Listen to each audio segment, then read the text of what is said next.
na pong araw ng LTO ang lisensya na nang araro na siyam na sasakyan sa Patay Commonwealth naman Avenue ang sa isang Quezon motorcycle City. rider matapos Naharap din na-aksidente ang sa driver bahagi niya ng mga Davao reckless Castro driving State Highway sa barangay Rio del Pilar, sa Macabebe. vehicle. Sitwaan na rin ng LTO. Isa pang disgrasya sa motorsiklo. Kalanos-lunos ang detalye sa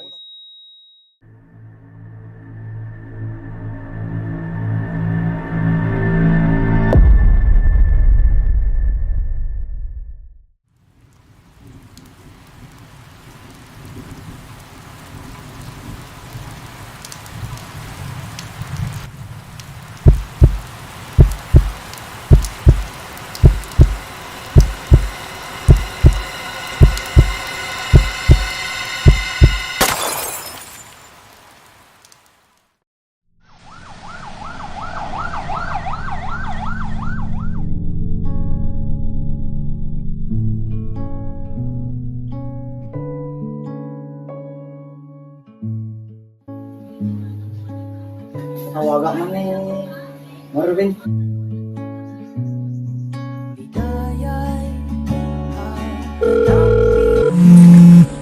Hello, Dre. Hello, Dre. Tuloy mo lang, Mare. Muna, Dre, matuloy ah. Iba man ni Insan Rap na pagluganan ka rin. Sige, sagana mo, Dre, may kami. Sige, Mare.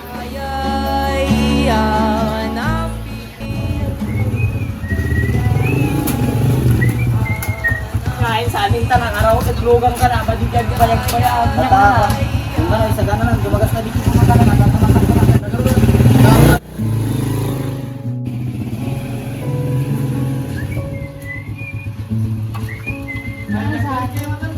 Saan? Paano na? Paano?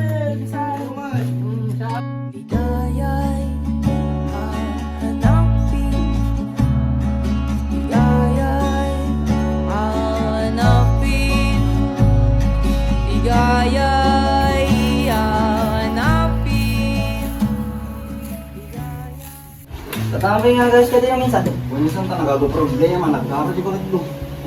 Andresin na kaya umal. Rusak ka niya, isaplit ka. Ina, rumabi imanin ang umpay ng isuna. Kuna ka masapang agawid ka, tawagak man. Kung tawag ni Balto, hindi niya naman di mag-alala. Tapat yung hindi kita tawag-tawag, ibabak ka na.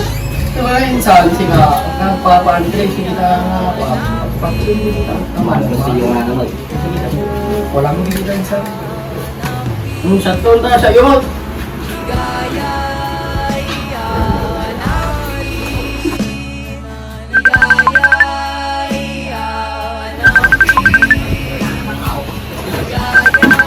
Tumama ka Insan.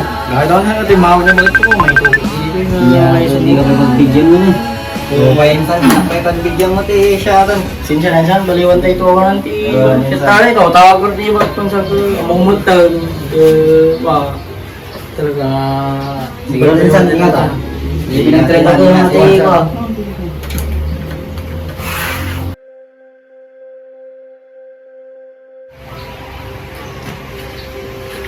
Chan!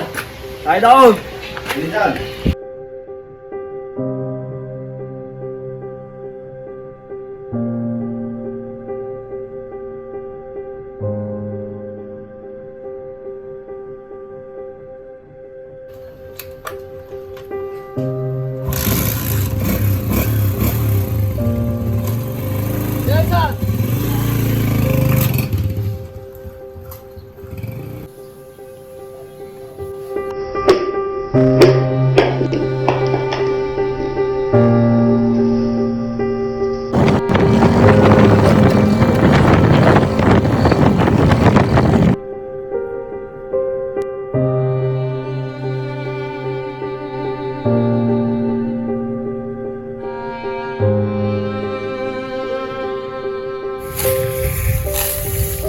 Oras yun.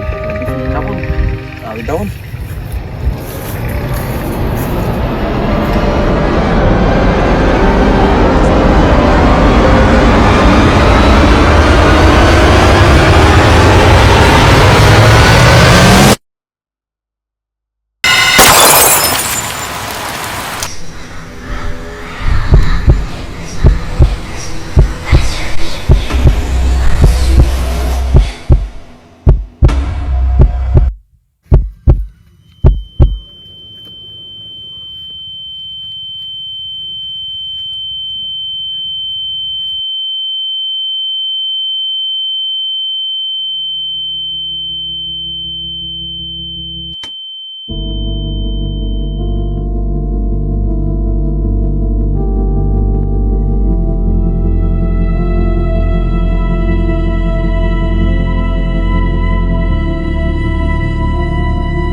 Ada ni dumpay dito barangay Patpata. Barangay Patpata. Ano di diretso man ti barangay Patpata. Wan sige ma'am tao pamay kami. Sige ma'am.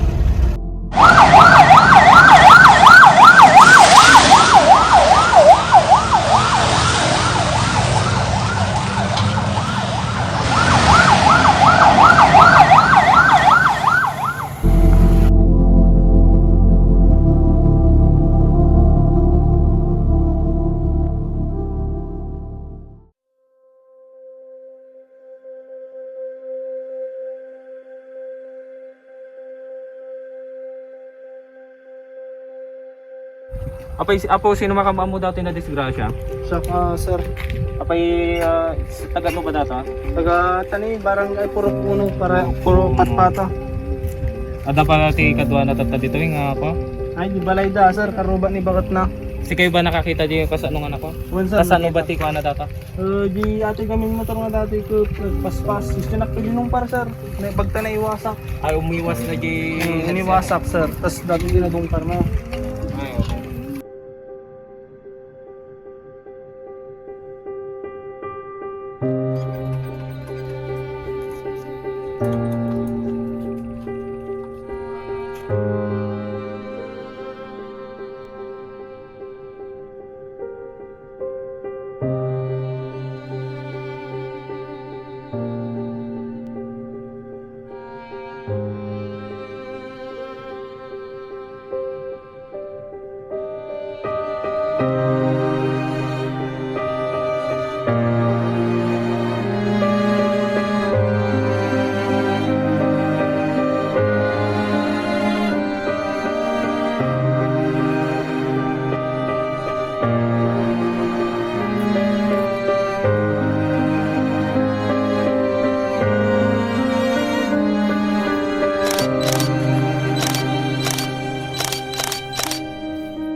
Badilo sir, ipaigid mo pala di ko ano sa mga ako.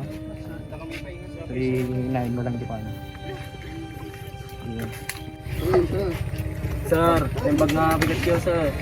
Abay, nakainom kayo ba sir? Nakainom ba kayo sir? Oo sir. Oo, sa natin ano, unconscious sa dito. Suspect kayo. Kanya ka di tinawagan nyo sir? Vincent Rakidan sir.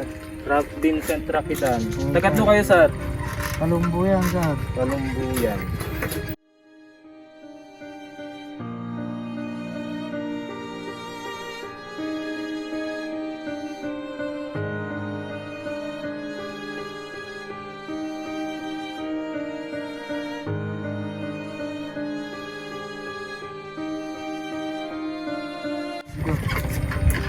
Kayo po mga nagda-drive sir no, nabant na ba kayo? Pwede, pakicheck mo to, pwede di ba ito? Awang pa'y gayang helmet mo sir. Among nga delikado no, nagda-drive ka no, awang helmet mo. Di nga adolescence sir. Awan sir. Awan ti lisensya ti tayo, papel nga di motor mo. Awan sir. Di kaya balay mi sir.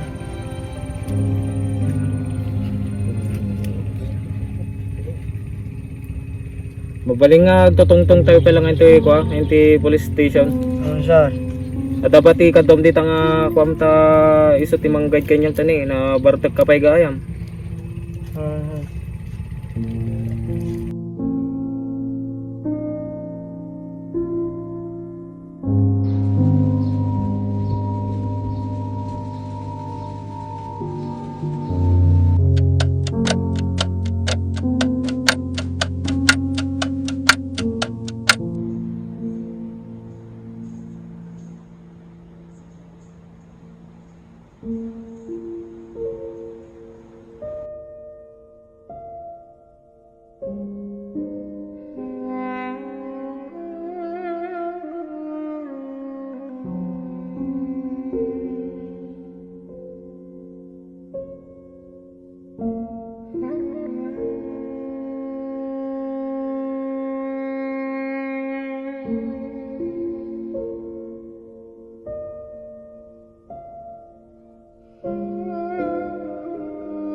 Brief the case.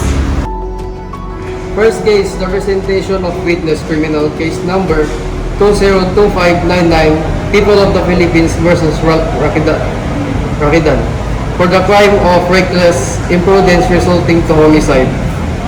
As proceed to prosecution, you may begin. Your Honor, at exact 9 a.m. at the morning, the accused was saw at the CCTV footage where he allegedly ran over the victim. In that case, we are here today to present evidence that may prove the guilt of one person. And also, we are here today to ensure that justice was served. Your Honor, my client deeply regrets the tragic incident, but the prosecution must prove beyond a reasonable doubt, must prove actually reckless and imprudent to the degree required by the law. The evidence we show that although we had to consume alcohol, he did not drive with wanton disregard for safety. This was a tragic accident, not an intentional or grossly negligent act. We ask the court to consider the circumstances and the absence of the fear, recklessness, in the determining responsibility. Thank you.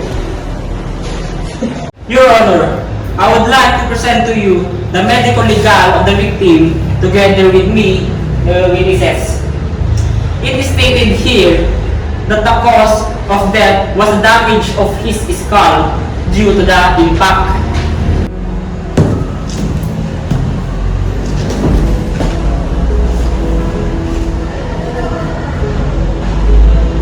Your Honor, but my client is not intentional to kill Mr. Balin by resulting to homicide.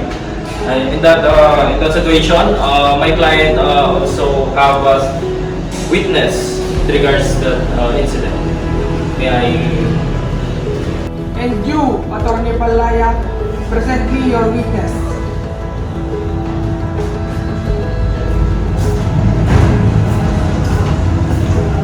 Itaas ang iyong kanang kamay. Ikaw ba ay nagsabi ng pawang katotohanan? Opo, Your Honor. Mr. Albinado, nasa ka ba sa ano rin? Abang mga nakambit, abang lumakang TOC.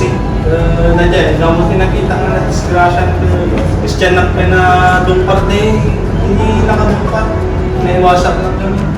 So, sinasabi mo ikaw yung unang tatamaan sa kaso. Muntik na ako nagbundod, buti na iwasan ko.